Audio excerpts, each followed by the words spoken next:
Buenas tardes. Un día más me toca el papel este de presentador, papel que, como ustedes saben, no me gusta porque estoy acostumbrado más que me pregunte que yo preguntar. Ayer, cuando me dijo el alcalde que si podía presentar este programa, ya que el presentador oficial, José Luis Rodríguez, no podía venir, no lo dudé cuando me dijo las personas que venían. Para mí es un lujo y un placer estar hoy aquí con dos personas que yo considero muy importantes para Santa Marta, considero personas que merece la pena hablar con ellos y personas que ustedes al final comprenderán por qué lo digo. Bueno, me refiero a Francisco Rodríguez Jiménez, conocido por Paco y Chiqui, te diré Paco. Como tú prefieras. Paco estudió la licenciatura de Historia en la Universidad de Cáceres, se fue después a Salamanca, donde se doctoró en Historia, ha estado en la Universidad de Washington, en Washington 2 años, y actualmente se encuentra en la Universidad de Harvard. Está como contratado como investigador, ya he dicho la palabra, como investigador contratado.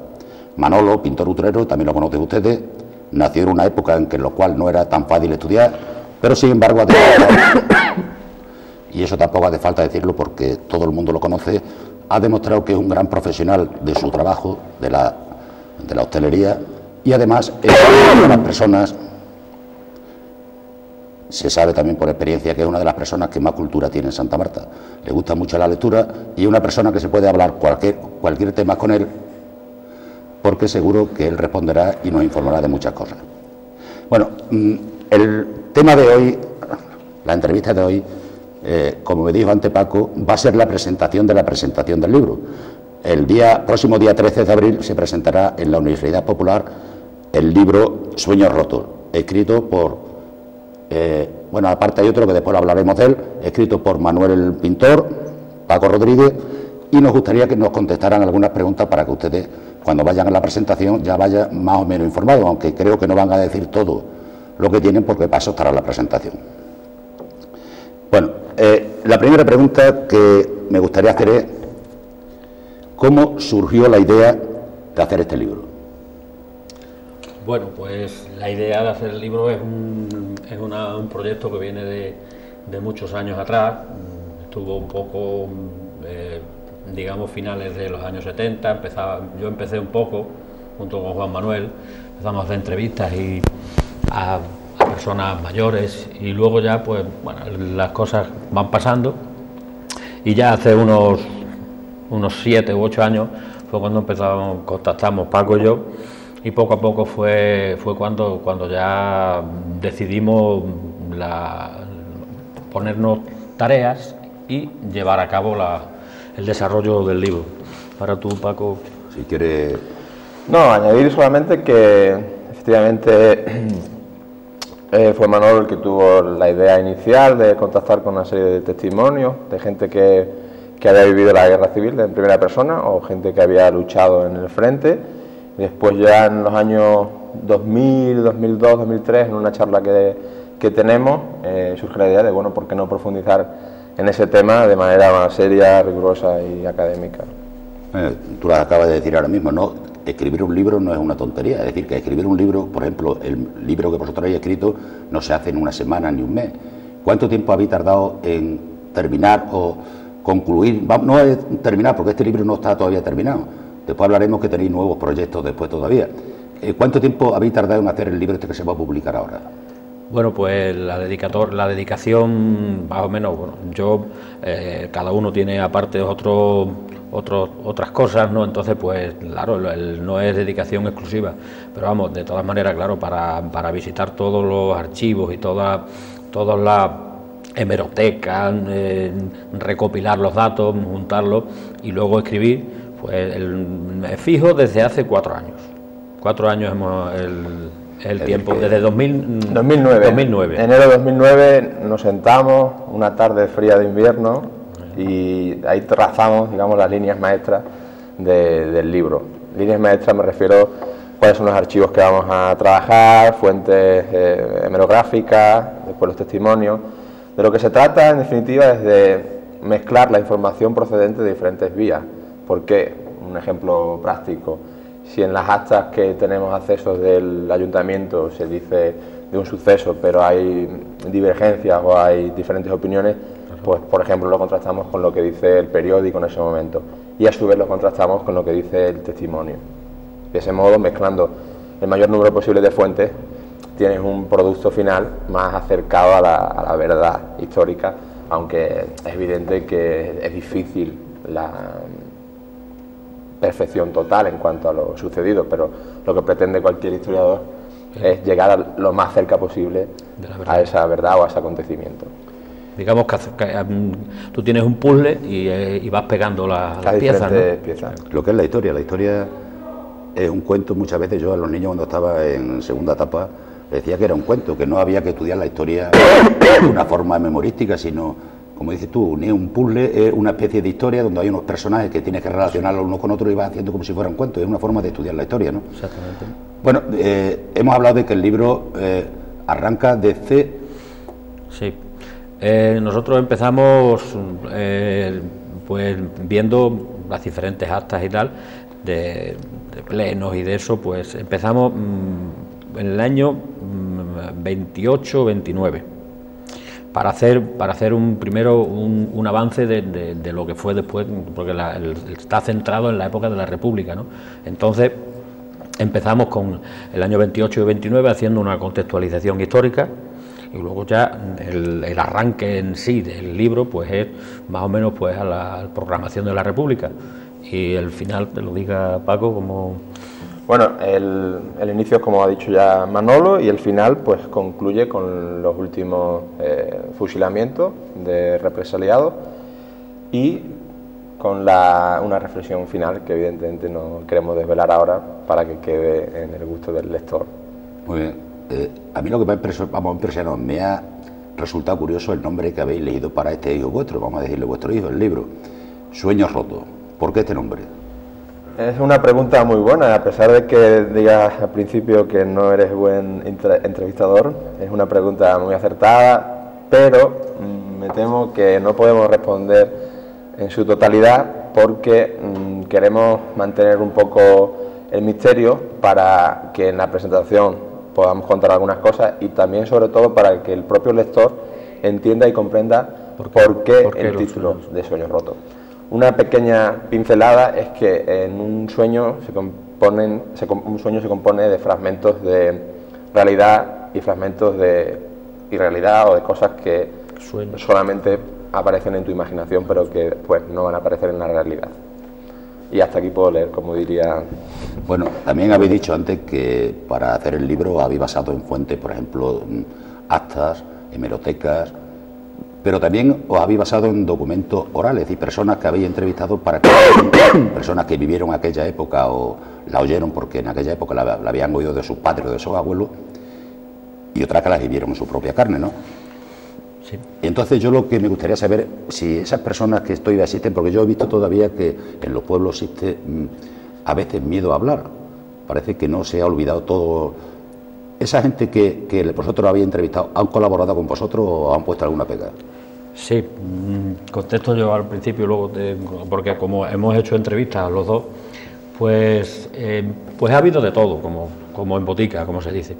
Pues ha habido gente pues que han colaborado muy bien y han hablado sin tapujos y sin ningún problema. Luego otra gente no han querido hablar, no han querido tampoco colaborar. Yo he pedido colaboración a alguna gente y bueno, prácticamente no me han dicho que no, pero pues me han ignorado. He pedido fotos, las fotos, muchas de las fotos que aparecen en el libro son porque nos las han cedido gente. Luego también de la gente de los testimonios, o sea, los testimonios orales, pues ha habido, sobre todo yo quiero destacar aquí a uno de ellos que es Gabino Carretero, que ha colaborado con nosotros excepcionalmente, me ha llevado por todos los sitios, hemos hecho fotos, hemos transgredido incluso alguna alambrada que hemos subido y tal, y muy bien. Que también quiero destacar a otra mujer que es Conce Benítez, la madre de Leo, que también me puso sobre la pista y me sirvió mucho. Quiero destacar a esa mujer que precisamente ahora está bastante mal, y su fuerza y su valentía para y bueno, al hilo de lo que dice Manolo, yo quiero también hacer aquí público mi agradecimiento más sincero a dos personas, dos testimonios, dos mujeres, Inés Caballero de León y María Francisca Cano, porque la verdad es que tanto su memoria como sus inteligencias son realmente pasmosas, y como historiador tuve unas experiencias, las veces que las entrevisté, realmente muy gratificante.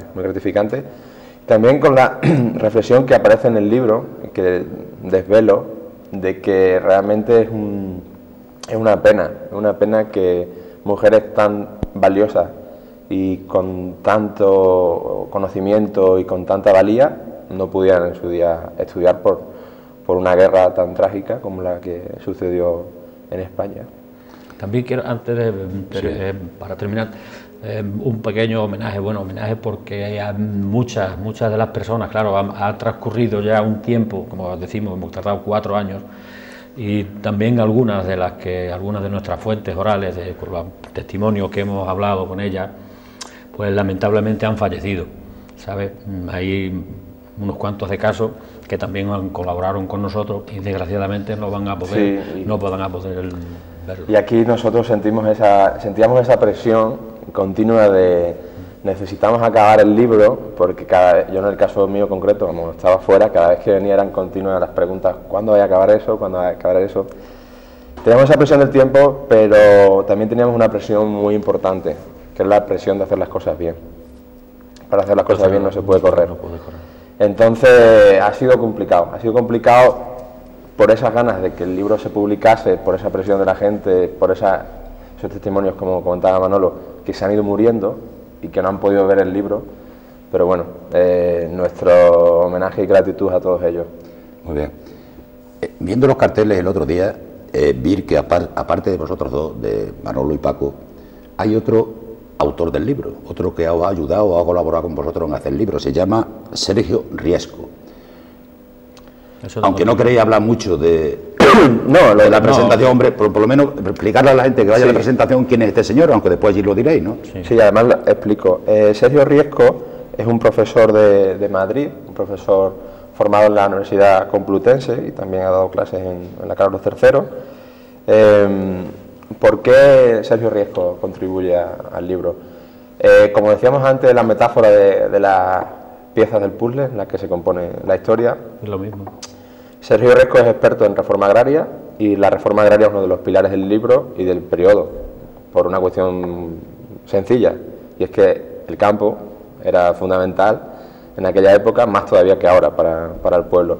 Entonces, cuando Manolo y yo echamos a andar, yo sobre todo tenía una serie de preocupaciones de cómo íbamos a cubrir una parte muy importante como esta de la cuestión agraria sin ser experto. Yo no soy experto en cuestiones agrarias, mi especialidad está más relacionada con las relaciones internacionales y España-Estados Unidos. Entonces necesitábamos a alguien que cubriera ese aspecto. Yo hablo con él en Salamanca en 2010, el libro ya está en marcha y él se sube al libro gustosamente y contribuye a que el producto final sea mucho mejor. Evidentemente, lo que el lector tendrá en sus manos es un producto que con su contribución resulta mucho más completo que hubiera sido sin la contribución suya. Muy bien. También quiero decir que Sergio, comentando de Sergio Riesco, que es una persona, yo lo conocí en el mes de mayo, en una reunión que tuvimos en Madrid, ya para terminar de trazar los últimos planes, para adelantar ya cuanto antes el libro, porque veíamos que se iban haciendo muy largas las gestiones, y lo conocí en Madrid, montó una comida que tuvimos, y luego ha estado aquí en estas últimas navidades con su familia, que está casado con sus mujeres maestras, tienen 3 hijos, y es una persona muy sencilla y muy afable, y lo principal de todo es que aquí nadie nadie va por interés ni por dinero. Él se ha quitado, porque quizás a Paco y a mí no nos interese, bueno, porque es nuestro pueblo y bueno, beneficios no vamos a sacar ninguno, pero él todavía también hay que agradecérselo un poco, casi más, porque es totalmente altruista y está dedicando su tiempo a esto. Como decíamos de manera jocosa, es un extremeño de Madrid. Sí. Oye, Madrid, muy bien. Pero hay muchos. Es un extremeño de Madrid. Sí. Bueno, ya que no esto va a ser solamente una presentación de la presentación, nos gustaría saber en qué va a consistir el acto de presentación del libro. Cualquiera de los dos podéis contestar. Pues el acto de presentación del libro hemos pensado hacer un acto estrictamente, pues, digamos, académico, para evitar suspicacias y que nadie piense a lo mejor que vamos a ir con temas políticos. Nosotros no tenemos nada que ver con ningún partido político. Hemos invitado a los partidos, hemos invitado a la gente por gestión de cortesía, y el acto va a consistir, arriba estaremos los tres autores, el prólogo, que lo ha escrito Francisco Espinosa Maestre, un reputado de los mayores historiadores que hay en el tema de todo en el sur, desde Villafranca, Sevilla, Huelva, y estaremos los cuatro y posiblemente el editor, que el editor es de Sevilla, es una editorial de Sevilla, se llama Aconcagua Libros, y hablaremos los cuatro y el editor un poco, y luego pues habrá un coloquio. Sí, incidir, aunque ya lo ha comentado Manolo, que el acto es un acto académico, que expresamente queríamos que no hubiera representación política en la mesa ni en el debate, y yo mismo he mandado sendos email a todos los grupos políticos para que, aunque no estén en la mesa, sí estén en el salón, porque consideramos que la presentación de un libro sobre la historia de Santa Marta pues es un acto suficientemente importante. Bueno, me supongo también que al final del acto se pondrán a la venta algunos de los libros vuestros, ¿no? Sí, la editorial ese día traerá bastantes ejemplares y estarán disponibles para quien quiera. Y los autores lo firmarán también. Las personas podrán acercarse y firmarlo, ¿no? Sí, claro, lógicamente. Digo porque hay muchos que dicen, no, esto después ya me voy al Corte Inglés y allí lo firmo. Faltaría más. No, hombre, no, tampoco hay que exagerar, ¿no? No, pero te digo por lo que ve en televisión, Ya, ¿no? ya. Claro, es una cosa más cercana, ¿no? Sí. Bueno, os dije antes que Sueños Rotos es vuestro primer hijo, pero tener un hijo nada más no es bueno, ¿no? Hay que darle un hermanito a este libro. ¿Tenéis el proyecto darle un hermanito al libro este o no? Pues sí. Como dicen en el pueblo, que aunque yo estoy fuera me gustan mucho los refranes y los dichos de aquí, tenemos ya enjaretado otro libro que irá sobre los planes de colonización y regadío, coloquialmente el Plan Badajoz, y si este hijo primero es un hijo no local solo, sino comarcal, y eso es importante incidir. Es un libro sobre Santa Marta, de Sueños Rotos, pero en el que también aparecen a veces las relaciones que tenían los santamarteses con gente, por ejemplo, de La Morera, o de La Parra, de Feria en algún momento. Sin embargo, el otro libro que tenemos ya enjaretado versará sobre el Plan Badajoz en los pueblos de colonización y por tanto tendrá una dimensión más provincial.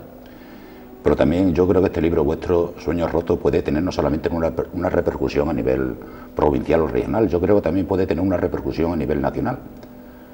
No debemos de olvidar que aquí en Santa Marta, en la guerra, mataron al teniente coronel Seguí, y eso fue un bombazo para el gobierno de aquella época, es decir, que hay todavía gente que aquello lo tiene en la memoria, ¿no? Sí, el teniente coronel Seguí fue un personaje que tuvo una incidencia muy importante en lo que fue el levantamiento militar, porque el teniente coronel Seguí fue el primero que se subleva en Melilla, aparte de ser él el jefe de la sublevación también allí en Melilla, y está en un contacto permanente con el general Mola.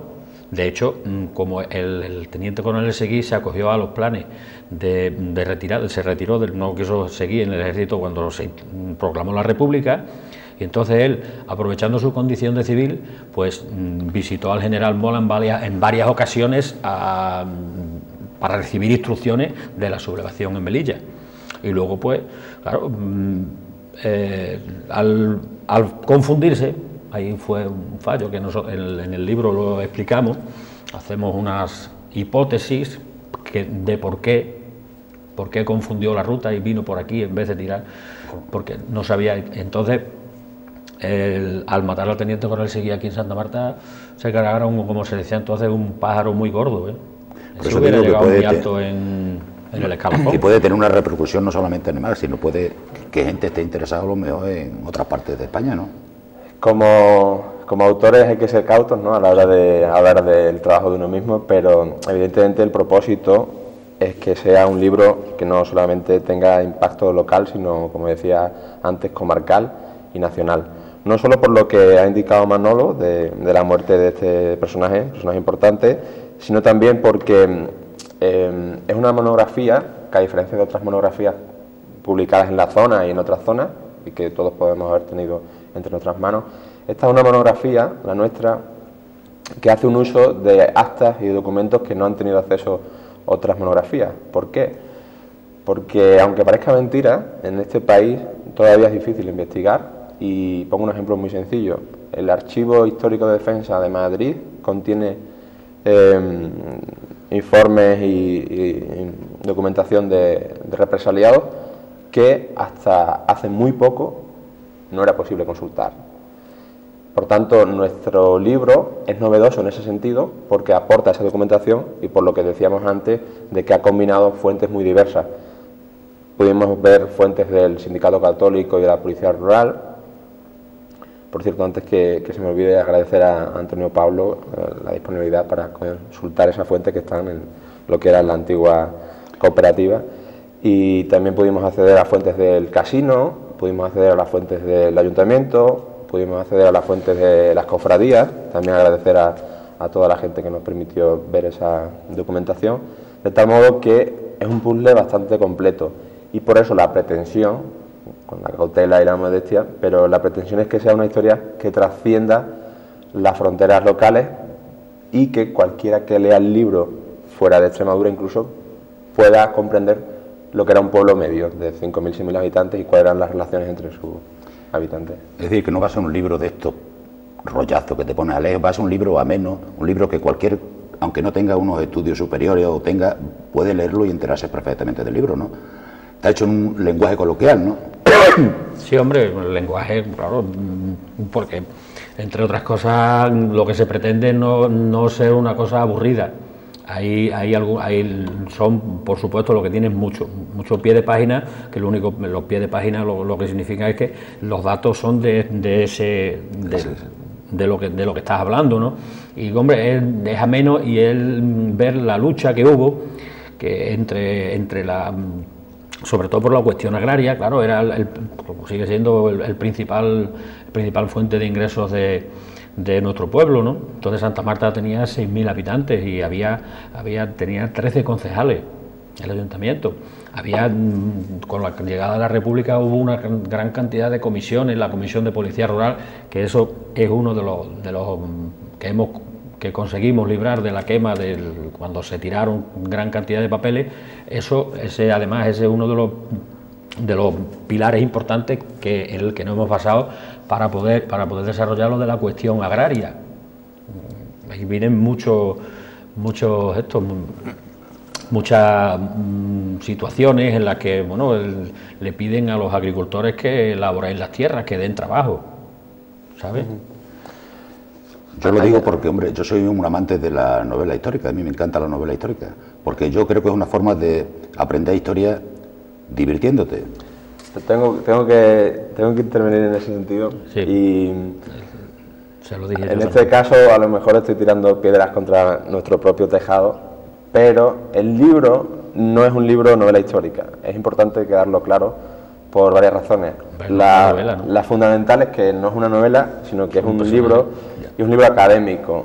Cuando digo académico me refiero al uso de las fuentes y también, por ejemplo, lo que decía Manolo de los pies de página. Para que nos entendamos, los pies de página son los pilares, los cimientos del libro. Entonces, un libro histórico, si le quitas esos pilares, pues evidentemente se puede venir abajo o no tener la solidez historiográfica que queríamos que tuviera el libro. Pero eso no resta para que hemos intentado que el libro sí tenga un lenguaje ameno. Por ejemplo, pues, y esto es una lucha continua que tengo yo con mis colegas en el gremio. El problema fundamental muchas veces es que escribimos demasiado académico, demasiado enrevesado, por tanto la gente no acaba leyendo. El libro no tiene ese lenguaje, o por lo menos eso creemos. Hemos intentado que tuviera un lenguaje llano, asequible, comprensible, pero sí tiene mucha información. Podemos decir, eso no es ningún misterio, que el libro tiene 492 páginas, es un libro gordo, un libro sesudo y concienzudo, por una razón sencilla. Para contar lo que pasó hay que contarlo todo, y eso requiere espacio y requiere páginas. Y de hecho, hemos cortado bastante. De hecho, siempre teníamos la discusión de broma, Manolo, vamos a tener que hacer 3 tomos porque esto no cabe en un tomo. No, y además va a ser cercano porque la mayoría de las cosas que relatáis en este libro, la gente, por ejemplo, de Santa Marta, lo va a relacionar siempre. Pues este era el padre de fulanito, el abuelo de menganito, porque este libro de actas, yo cuando estuve allí, yo estaba presente cuando pasó esto, cuando no pasó lo otro. Entonces yo creo que va a ser un libro cercano y la gente le va a interesar el libro. Un añadido, perdona, Manolo. Con lo que has dicho, sin duda ninguna, la gente se puede sentir reflejada, pero quiero hacer la cita de un historiador famoso, santallana, que decía que nadie tiene culpa de los errores de sus abuelos, para bien y para mal. Y es que yo quería hacer el inciso también porque es que viendo si alguien se para, porque es que aparte del libro también creo que aparte ya de leerlo luego se puede servir muchas veces de consulta, porque la gente no va a memorizar, porque es que nombres prácticamente vienen casi todos los nombres de Santa Marta, y claro, hay gran cantidad de nombres, desde empezando por los concejales que hubo. Eso viene al final, las tablas, se ponen la gente que participaron en un suceso, por ejemplo, en los Palos de la Calera, la gente que los denunciaban porque tenían tierra sin labrar, la finca, tal. O sea, datos, hay muchísimos datos y un caudal de información que para digerirlo hay que echarle un rato, ¿eh?